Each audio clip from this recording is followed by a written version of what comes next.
Will Iran's economy collapse before Israel's? This question is not as crazy as it sounds, because the Iranian economy has been suffering for some time now, and we know that the longer a war goes on, the more it drains the economies of both sides. So let's compare the economic capacity of the two nations to keep fighting. We'll start with the basics. Iran's GDP is around $340 billion, while Israel's GDP is around $390 billion. That means that Iran's economy is about 12% smaller than Israel. But size isn't everything. What matters more is how much money a country has available to spend. Iran's total revenue in 2022 was around $48 billion, while Israel's was around $110 billion. That means Iran had around $57 billion less to spend. But wait, there's more. Iran's military spending is around $13 billion, which is around 6% of their total revenue. Israel's military spending is around $20 billion, or 18% of their total revenue.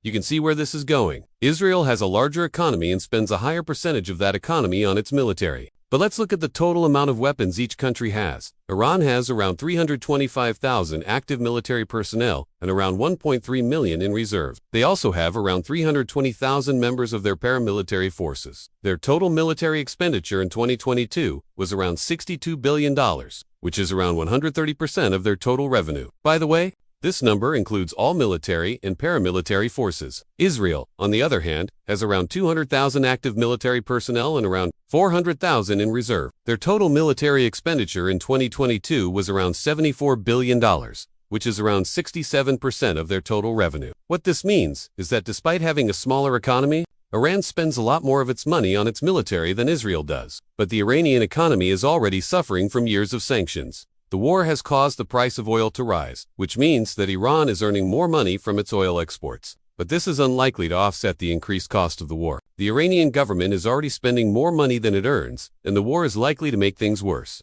On the other hand, Israel is a developed country with a strong economy. The war has put a strain on its economy, but so far it has not caused any major problems. Israel is also receiving financial aid from the United States, which is helping to ease the burden. So the answer to the question posed in the title is that it depends on how long the war lasts. If it's a short war, then neither economy will collapse. But if it drags on for months or years, then the Iranian economy will probably collapse before Israel's. That's all for now. See you next time.